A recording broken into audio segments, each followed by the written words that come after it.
Welcome back to Sparda's World Podcast. Yes, this is episode 26. And guess what? We're done with Spring's Anime 2015. Are we? Yeah, well, some of them are delayed, the episode. There's some of them are delayed for whatever reason. I don't know what's the case. But yeah, there are some of them delayed, and some of them are continuing to the next season. So, enough about that. We got summer 2015, and, well, I am not planning to watch any of them yet. I'm going to watch them when they're done, but I'm not planning to, start watching them weekly by weekly, or weekly, just it. But anyway, the only exception is because of nostalgia's sake is Dragon Ball Cho, which I found out that's another way to say it, but I'm just going to call it Super because that's why they like it. Super! So I'm just going to call it Dragon Ball S for anything.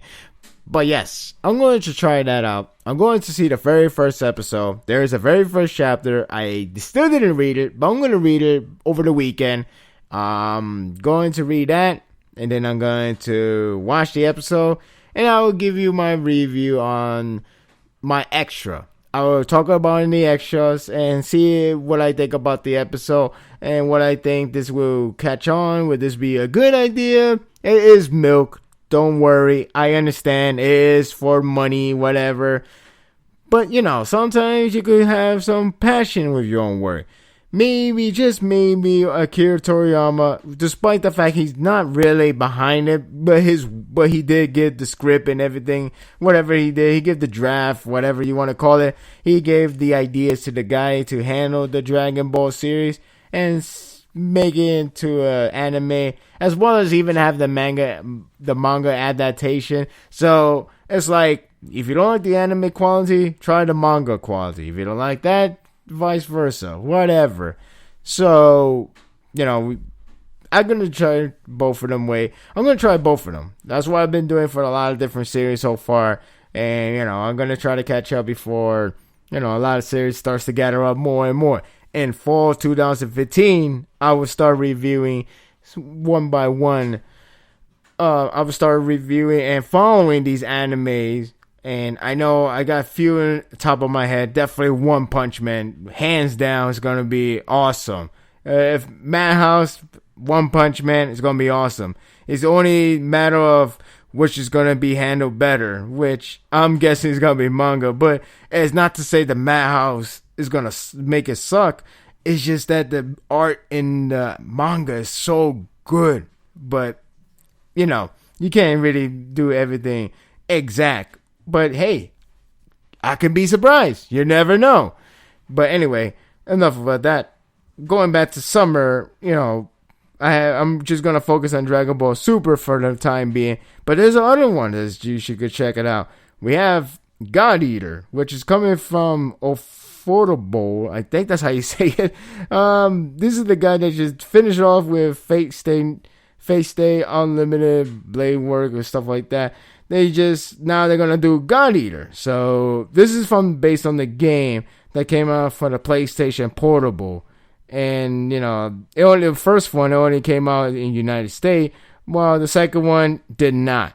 So, kind of sucked for that. But, if you like the series, as in the game-wise, maybe the anime version would do its justice.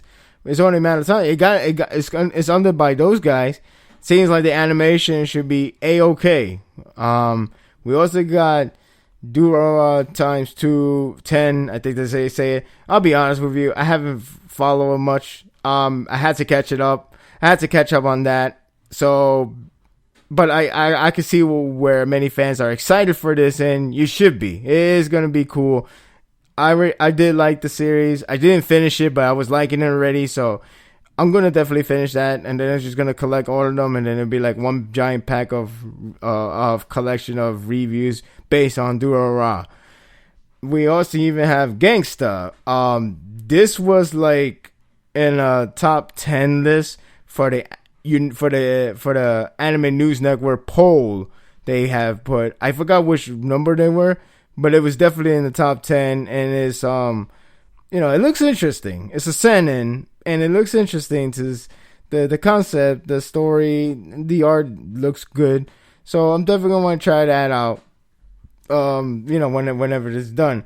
Then we also have Prison School, which all of a sudden I'm starting to hear it more and more. I heard it's pretty good. It's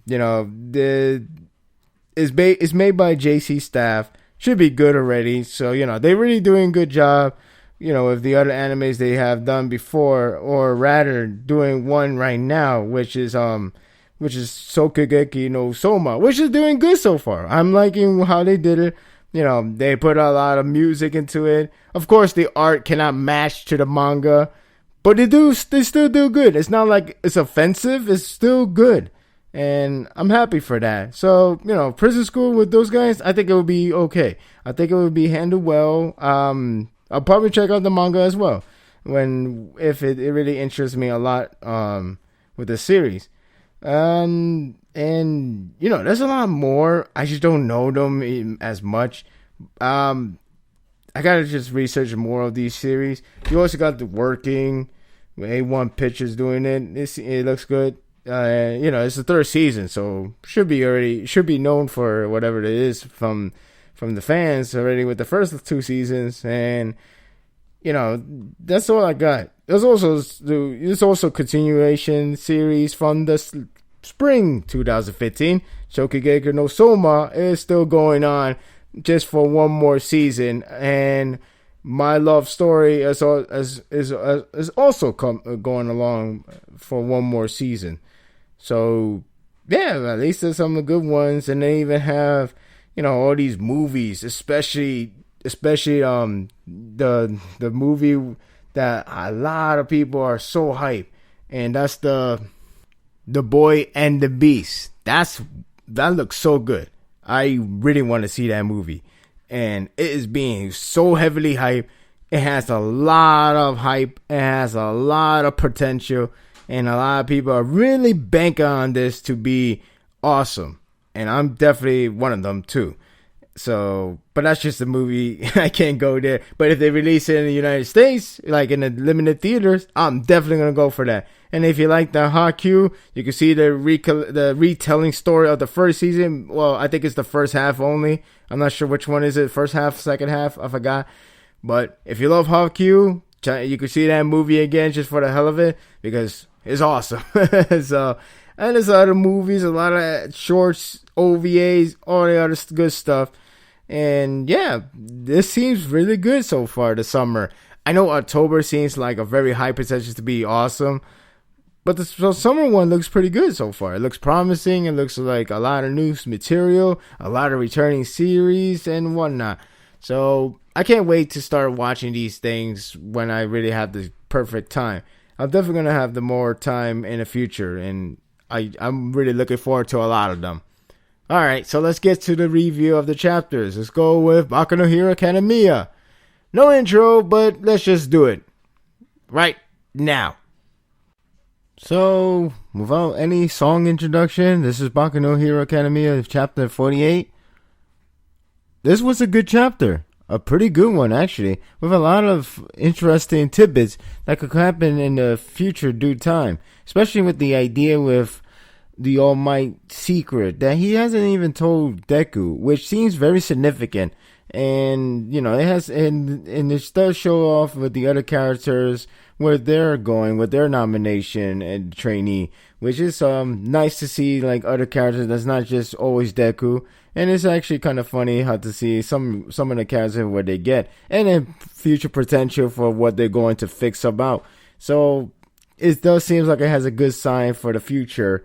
Again with Ida, with the idea of him wanting to avenge his brother and going against Stein and the other guys, who Stein just partnered off with the hand guy. So it is a lot of interesting future events that's going to take place, and as well as developments. And it also ends with a good note with Deku actually finally finding out what could be the reason why is he failing to grasp the power of one for all, and it makes a lot of sense. Even though the way how he got the answer is kind of goofy, but that is the whole point. Especially how Gran Torino made a mention how it's kind of funny because the fact how he's like ask him if he's okay.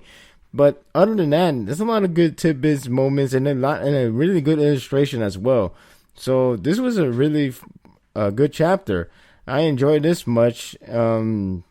Like I said, there's a lot of interesting tidbits that you will get to see in this chapter. So when we begin the chapter, we left off from the last chapter. We left off with Deku still doing the training and trying to get the grasp of the one for all. So I'm pretty much thinking that we're gonna keep seeing more of Deku, less with the other characters, or maybe no mention of the other characters. But thankfully, that's not the case.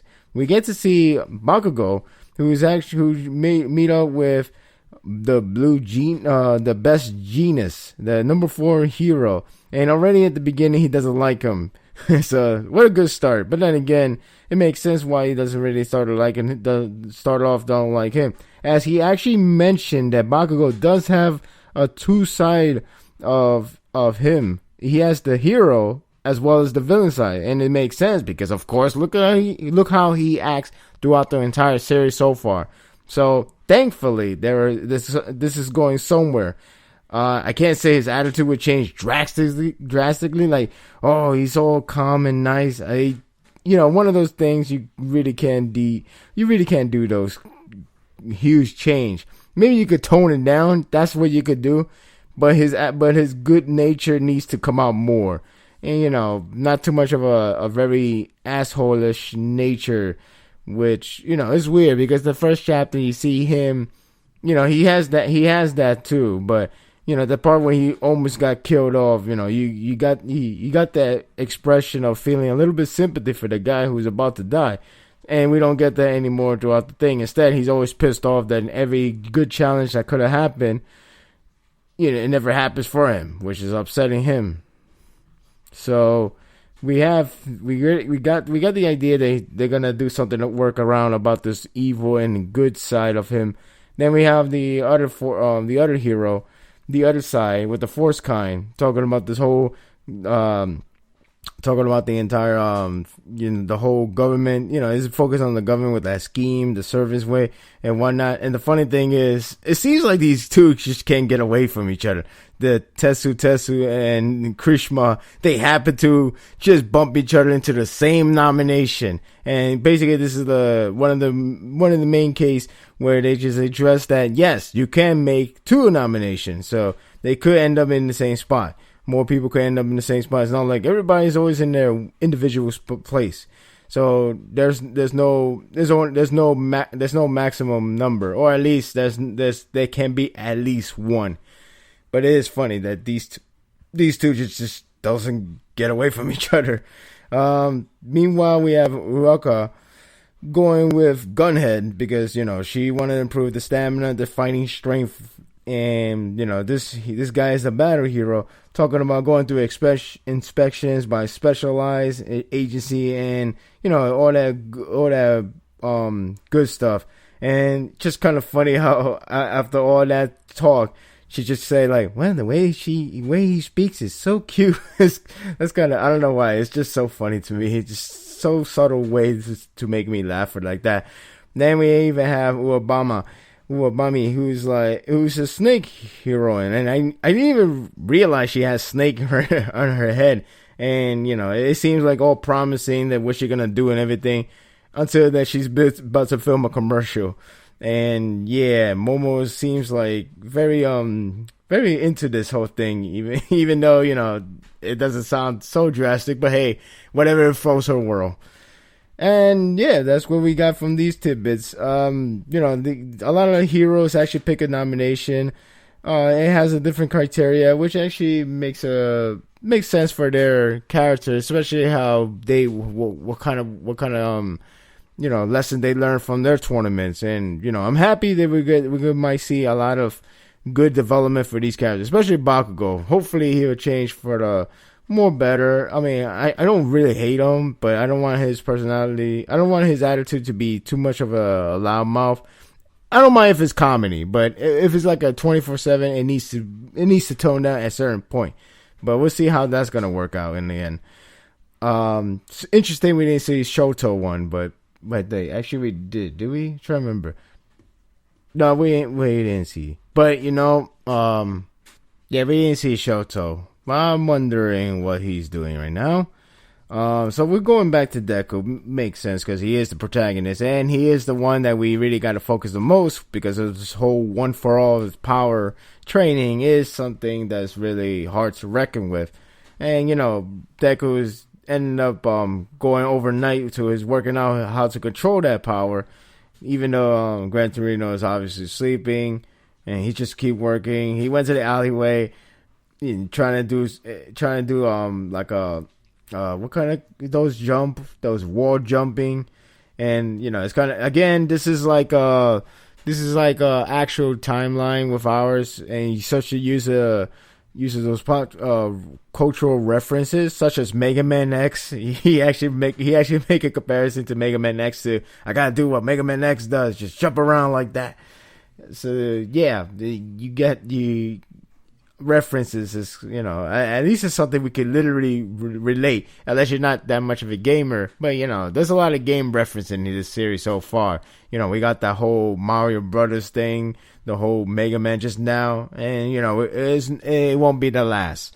So he's still having trouble doing this. I find it funny where he keep trying and trying, and you just see the one panel with a man and a woman, they by the alleyway, and Deku's just doing that training. It seems like it's something so scary, and he's like, let's go, we can't look. it's like, oh, this is disturbing. So, it has that little. This chapter has a small subtle way of making it some comedy, without really putting it in your face, like being forcefully trying to make it funny. But this one is actually done well. So then it passed the time, and Deku looks so out of place because he's like, oh, I was just training. Not only he's trained overnight and keep failing, but he just pretty much didn't get that much sleep at all. So yeah, basically the interesting aspect of this chapter is definitely this part where they're talking about All Might, where he was actually doing a training with Gran Torino a long time ago, and he also had a problem as well. But that's not where the main interesting part comes in. It comes in where he addressed that he couldn't even handle the power half-heartedly because he was entrusted by the late friend. Now, this part is mysterious, and well, not only this panel, but the next couple of panels where Deku was trying to ask a question like, what do you mean by that? Did he pass away? And then the way how Gran Torino responded, like he didn't know that Deku doesn't know anything about this. And to me, it's about the one for all power.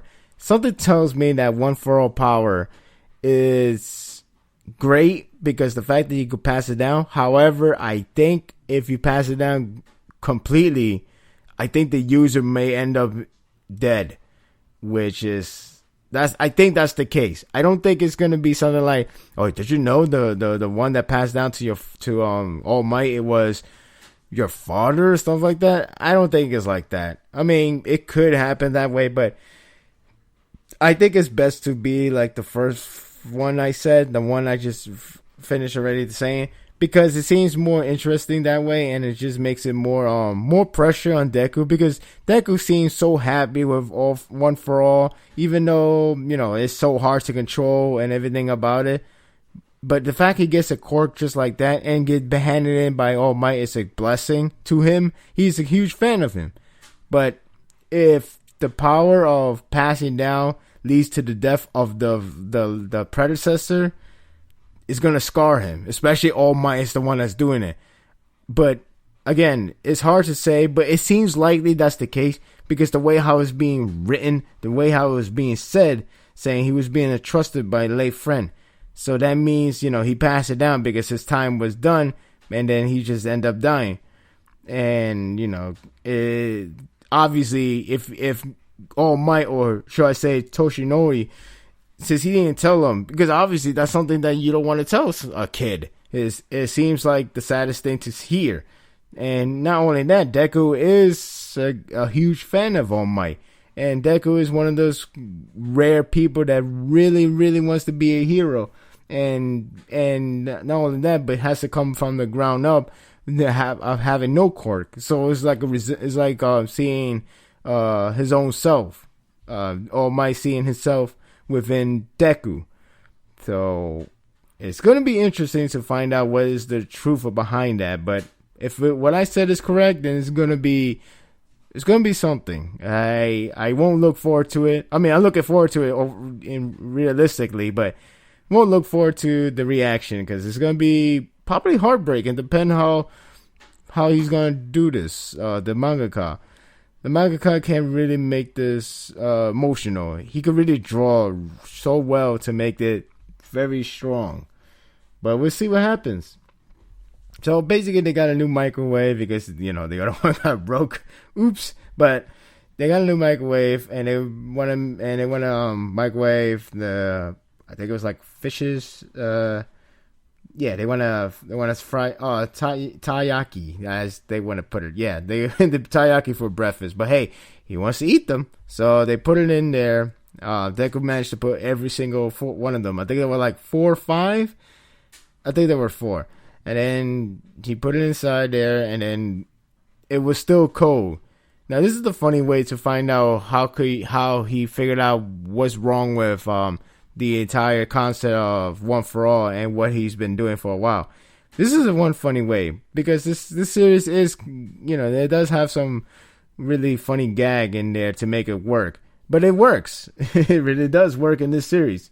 But anyway, when the taiyaki went to the microwave and it was done, it was still cold. They were cold already. He put it in the microwave and they were still cold.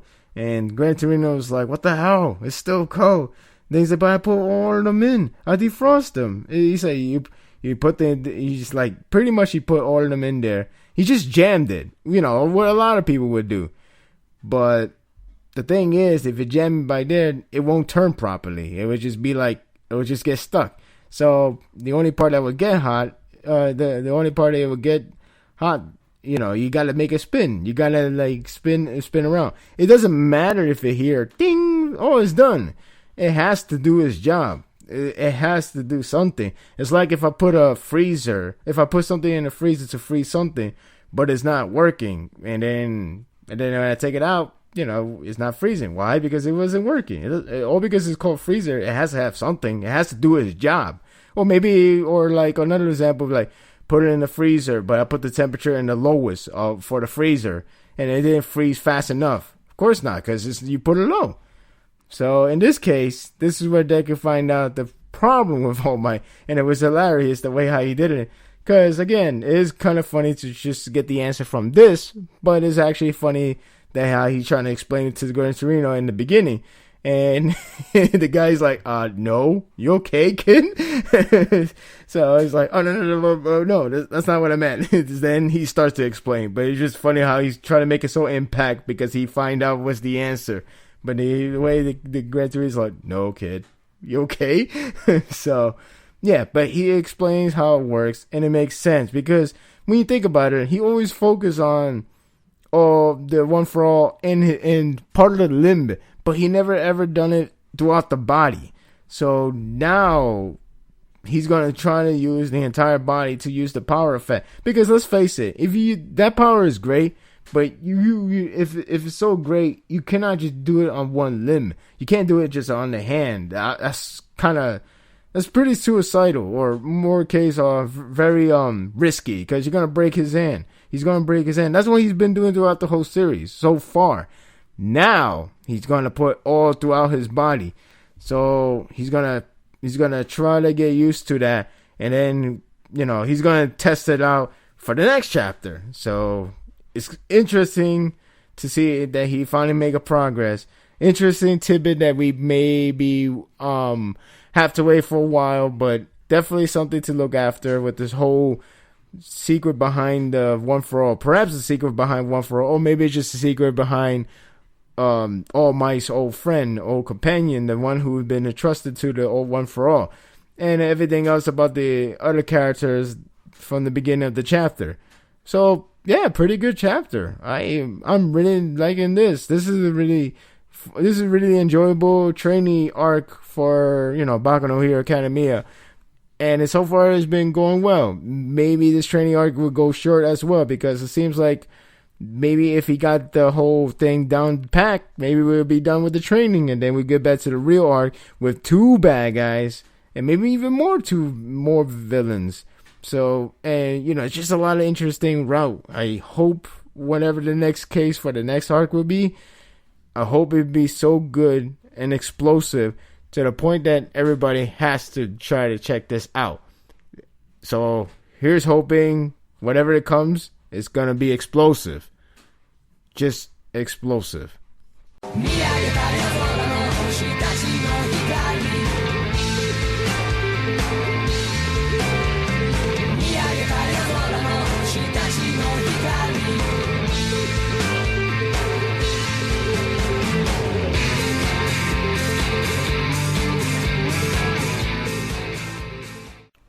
This week's chapter was decent. The thing is this is a continuation from the flashback of Bass B and Jugram. And, last week's chapter was actually good. At least to me, it was good. With all the beginning of the friendship between Jugram and Bass B. But not only that, they actually managed to connect with the Stern Ritter. The beginning of the Stern Ritter formation. And this week one is more straightforward, as is about the time where they start to recruit, and that's where the Jugram has changed into somebody. Well, he hasn't changed yet, but this is the beginning of his drastic change. The beginning is all like 5 years later in, with Bass B and Jugram already still doing the training, hiding in the forest, and Bass B is actually the superior one out of the 2, as Jugram seems to be very, very weak-sided out of the 2. Actually, he's supposedly he isn't really good as a Quincy and doesn't really have a take to be one, as according to Bass B. So, I guess you could say table has turned in the current time, while the past is all Bass B being the more stronger one. And Jugram's still trying to train and still trying to perfect himself, but it seems like he doesn't have what it takes, at least to him. But Bass B, he still want to count on him, because I guess you could say this is their friendship, even though the idea is they work together in order to kill Youch. But you could understand that he really cares about Jugram, not just because they're going to be comrades to take him down, but they really have formed a bond over the past years, and they just want to work together, not as comrades or acquaintances, but as friends. So that was pretty much the gist of the beginning, before we get to the events where they start to recruiting the Quincy members in order to the formation of a new army, which is the Stern Ritter from the last chapter. And this is where pretty much they're recruiting, and a lot of bypassers started to see like the bypassers are being being invaded by one of the guards of Youch in order to recruit anyone to join the Stern Ritter, or just in general, because they have to take what it takes. And Bass B thought it was a great idea in order to go to join one, in order to get closer to Youch, which makes sense. But the problem is Jugram is still weak, and while it makes sense, it is suicidal because Youch is supposed to be that powerful. And I know it is understandable that they don't know how powerful he is, but I can understand. But it is an insane idea. It makes sense, but it's an insane idea no less. And so that's where Bass B wanted to get recruited with him and Jugram, even though Jugram is still very weak or still not well prepared. It's funny to see how Jugram is like such a shy guy kind of guy, and Jugram Bass B is the rowdy one, which he still is at this time.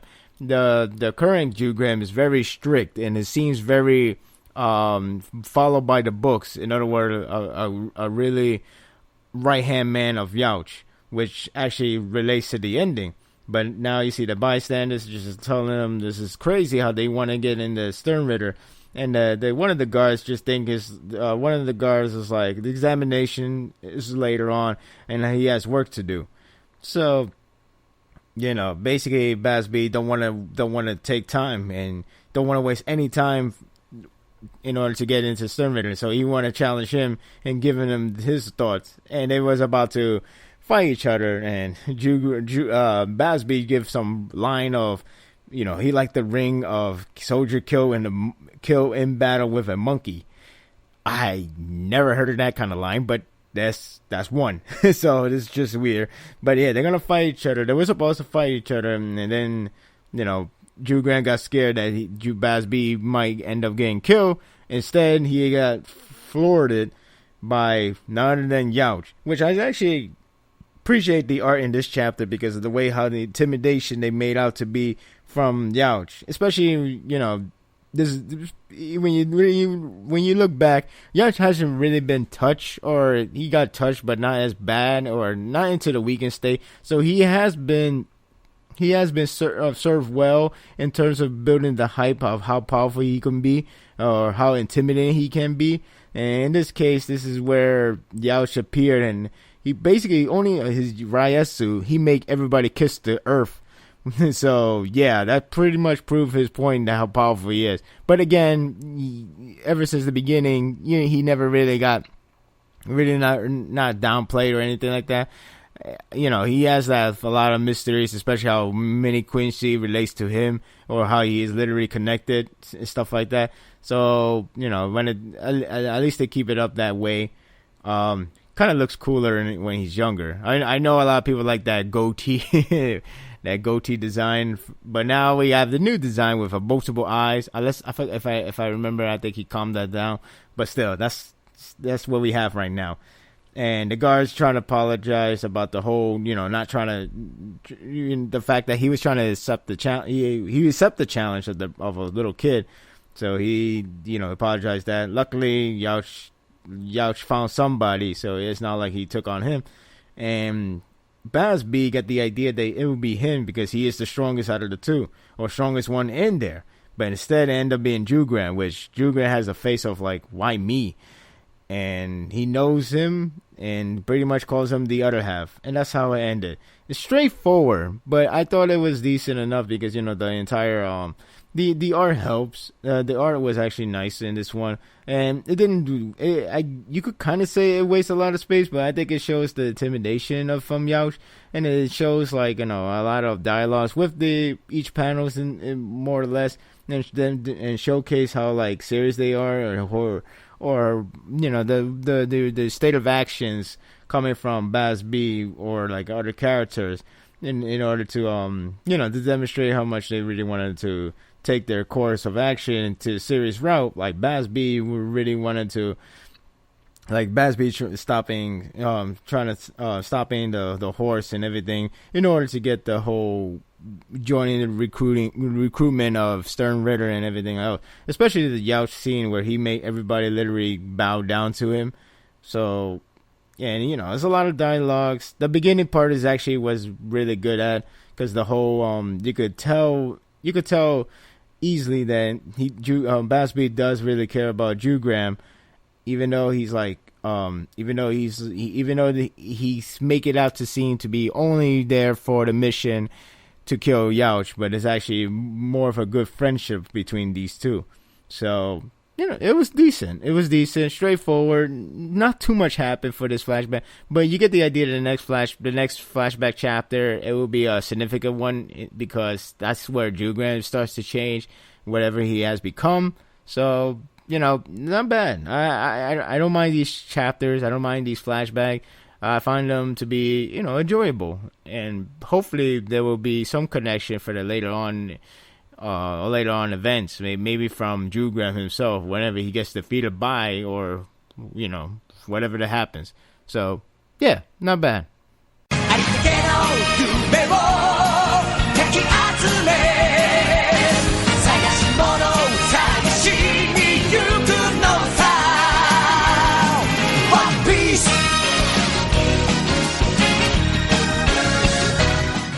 This chapter doesn't really have that many progress, but when it comes to atmosphere, demonstration of how big is the end of this battle, war, whatever you want to say, the way how it's demonstrated, the way how it's portrayed, the fact that we've been in this arc for perhaps over 2 years, at least it made me feel like I accomplished a lot. Well, not me, but the series itself, this whole entire arc. It feels like it was pretty much well worth the wait. Now, I know a lot of people probably was tired of this arc. I don't blame you guys, but this is the longest arc that One Piece has ever gone through, if I recall correctly. You could try to argue with the Water 7 and Ennis Lobby arc. They're like two separate in a way, but this one was the longest because it's one setting, one island. Nobody went to a different island. It's all in one story of Dressrosa Island. This whole story with Don Flamingo and his people, his family, everything. And not only that, we have just dozens and dozens of characters in here. And the fact that they actually use every character and show their emotional feelings of seeing the triumphant victory made this chapter good. To me, it was a good chapter. You could dislike this chapter. You could find this chapter waste, useless, whatever. But to me, I believe that Oda has used the advantage of not worrying, losing ranks, losing sales or whatever. He could lose sale, but it would still have crap load of them. But the fact that he can do this, you know, he may stole the story. He may have make more problems for the anime because the anime, you know, when it comes to dragging on, they really could do that. They really know how to drag it on. But what I'm saying is, Oda is taking advantage of the series, that because of that nobody will drop it and nobody will derank the series lower, since it's pretty much, you know, the toppest of all top. He decided to use this chapter to create only for the atmosphere's sake, the feeling of victory, the feeling of what you should be feeling when you're in there winning or just won the battle or won the war. Depends what is the situation. Usually he will combine them, and he will combine like more things, like kind of like an Alabasta arc or Skypiea. But in this case, it's all about just one focus: the feeling of victory, the feeling of suffering no more. So to me, I like this chapter. I really do. I wish the anime can do it justice. But from what I heard, the anime hasn't been so well. And that's disappointing. Because this kind of moment is like those moments that you really need to have a good production, a good direction, a good animation, art, everything in order to make this feel so good. But knowing the anime isn't doing so well in terms of quality, I'm not talking about the ratings and all that. They're doing good still. But in quality, the fact that it won't be that good in the quality is disappointing, that this moment wouldn't feel very triumphant. Manga-wise, it's good. But, you know, it's one of those moments that you would love to see in an anime to make it seem so important, so impact. And that's what it is. But let's just focus on the manga one. So again, it's a lot of pages just showing how significant of Luffy taking out Doflamingo. And not only that, but the Doflamingo is done. He is out. He is out of it. He's not breathing. Well, okay, he's breathing, but the point is he's defeated. That's the main key. That is the main shocking moment. That's what it makes the entire island so shocked, that not only because Doflamingo, who's like unbeatable at the time, is defeated, but the fact that they're done with the suffering. that's what the feeling of this whole chapter does. So pretty much that's literally the entire chapter about. And this, I could see why people would call it useless, waste, whatever. But again, it's just your take. So pretty much we just have Luffy done with its fight. He is exhausted, so pretty much he's out of the fight. If Doflamingo's alive, awake, conscious, whatever, they're screwed. But he's not. He is done. He is so done. His sunglasses is off his face. That's telling. That's enough to know that he is done. And the people are still shocked because there's no one in the sky, as they say it. But pretty much you give the idea they can't believe what they're seeing. Then the cage is disappear. Then the cage starts to disappear. That's already enough to let you know Doflamingo is over. And as they start to recollect memories, remembering the hardship they have to deal with Doflamingo, the idea some of them became toy slave, the fact they almost getting killed by a birdcage, no less. They keep pushing towers or pushing the cage in order to not the cage close them in and kill them. It disappeared, the cage, and they realize it's all over. King Riku couldn't believe in himself. He starts to notice the cage is over. The cage is gone, which means one thing: Doflamingo's done. And then everybody stops, and everybody just look around, and everybody realize there's no more cage. If there's no more cage, that means Doflamingo is over. And if Doflamingo is over, that means the entire war is over. And the victory goes to the heroes. The victory goes to the good guys. And you see so many panels of so many characters that I don't even remember their names anymore. I only know like the main guys. The one that's like mainly focused of their own group.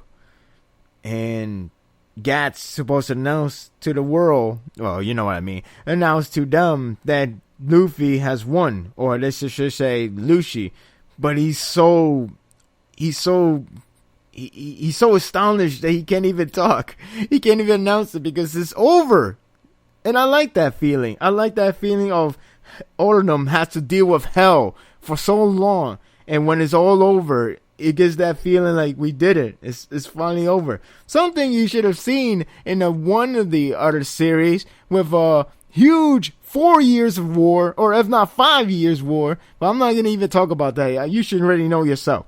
But point is, this felt like an ending. This felt like an ending triumphant that we've been waiting for. Whether you like the arc or not, this is something that is finally done. And King Riku remembers the days where Doflamingo took over the island, and he starts to cry because it's all finally over. Then Rebecca remembers the memory that Luffy told them. She starts to cry on Luffy or Lucy. It doesn't matter. The fact is, he won, and everybody's just up more. Everybody's happy, crying happy, and Kudos, the Kudos starts to remember the days where he has to be a toy, suffer as a toy. He smiles, but at the same time, he went himself behind a rock, behind one of those broken buildings. He goes behind them, and now as he recalls himself suffering as a toy, the days he wants to fight back, the days he wants to win for 10 years. 10 years he has to suffer this. 10 years he has to fight. 10 years he has to be a toy, and can never let his daughter know. 10 years. And it's all over. There was a battle to take back their freedom, and they did it. And seeing him breaking down to tears is astonishing. So, regardless of nothing much happened, literally nothing happened, just a victory triumphant, I enjoy this chapter. I like chapter like this. I like when they made a long arc, a long war, a long heavy battle, a battle that felt like everything is all or nothing. This served me well, and it's not even the ending. Not just the ending of the arc. We're getting there. We're getting close to the ending of the arc, but it's not only just the ending of the arc, but it's not even the ending of the series. And it felt like we did a lot. Yes, it focused on the character that's not Straw Hat Cruz, even though they are celebrating and happy as well. They were happy. Luffy is smiling as he's still KO. Yes, they're not the main focus, but they are focused. But they're not the main focus, but it still felt like everything is finally done. So, it's almost over. And, like I said, you could find this chapter to be a waste, bad, whatever you want to say. You could even think it's good, great, very, emotional, anything. But for me, I know my decision on this chapter, and it was good. That's all I need. That's all for today's episode. Hope you guys enjoyed it. And yeah, summer anime 2015 is upon us. So get ready for all those new anime. I'm not following them yet. The only one I am following is going to be Dragon Ball S, just for curiosity's sake. And it is nostalgia. And I'm not making it to be like, oh, it's the best anime because it's Dragon Ball Z. But don't worry about that. I am going to watch the summer anime. But when fall comes in, that's when I start following. And that's when you're going to start seeing me talking about them. So enjoy those new animes. Hope you guys enjoy the Springs one. I hope they really came off as good as I predicted. Or even if not, even more. I hear some series, some of them are better than expected, and some of them came just meet the expectation. The only spring anime I know right now is Shokugeki no Soma, and yes, that's my spring anime. That's my choice. But then again, maybe that could be a lot of people's main choice. Who knows? But hopefully you enjoy the summer anime, and yeah. Dragon Ball Super. I call it S. It should have been DBS, not Dragon Ball S. But whatever. It's finally coming up, and it's kind of unbelievable, to be honest. Dragon Ball? 18 years. Well, what I need now is Digimon to get that nostalgic and out of the way. But other than that, yeah.